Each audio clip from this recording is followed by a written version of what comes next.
আসসালামু আলাইকুম এভরিওয়ান, আশা করছি সবাই ভালো আছেন।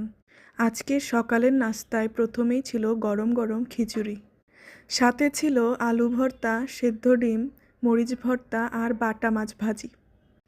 প্রথমেই অল্প একটু আলু ভর্তা এবং অল্প একটু বাটা মাছ নিয়ে খেয়ে নিলাম।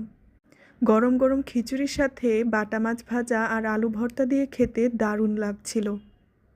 সাথে ছিল লেবু। আর আপনারা তো জানেন যে কোনো ধরনের খাবারের সাথে আমি ডিম সিদ্ধটা খেয়েই থাকি। আলু ভর্তাটা অনেক ঝাল দিয়ে করা হয়েছিল, যার জন্য খেতে দারুণ লাগছিল। সাথে গরম গরম মুচমুচে এই বাটা মাছ ভাজা দিয়ে খেতে আরও স্বাদ বেড়ে যাচ্ছিল। আপনারা কারা কোন জায়গা থেকে দেখছেন অবশ্যই কমেন্ট করে জানাবেন। বাটা মাছ ভাজাটা একটু বেশি কাটা থাকে, যার জন্য একটু সময় নিয়ে বেছে বেছে খেতে হয়। আপনারা এটাকে কী মাছ বলেন অবশ্যই কমেন্ট করে জানাবেন।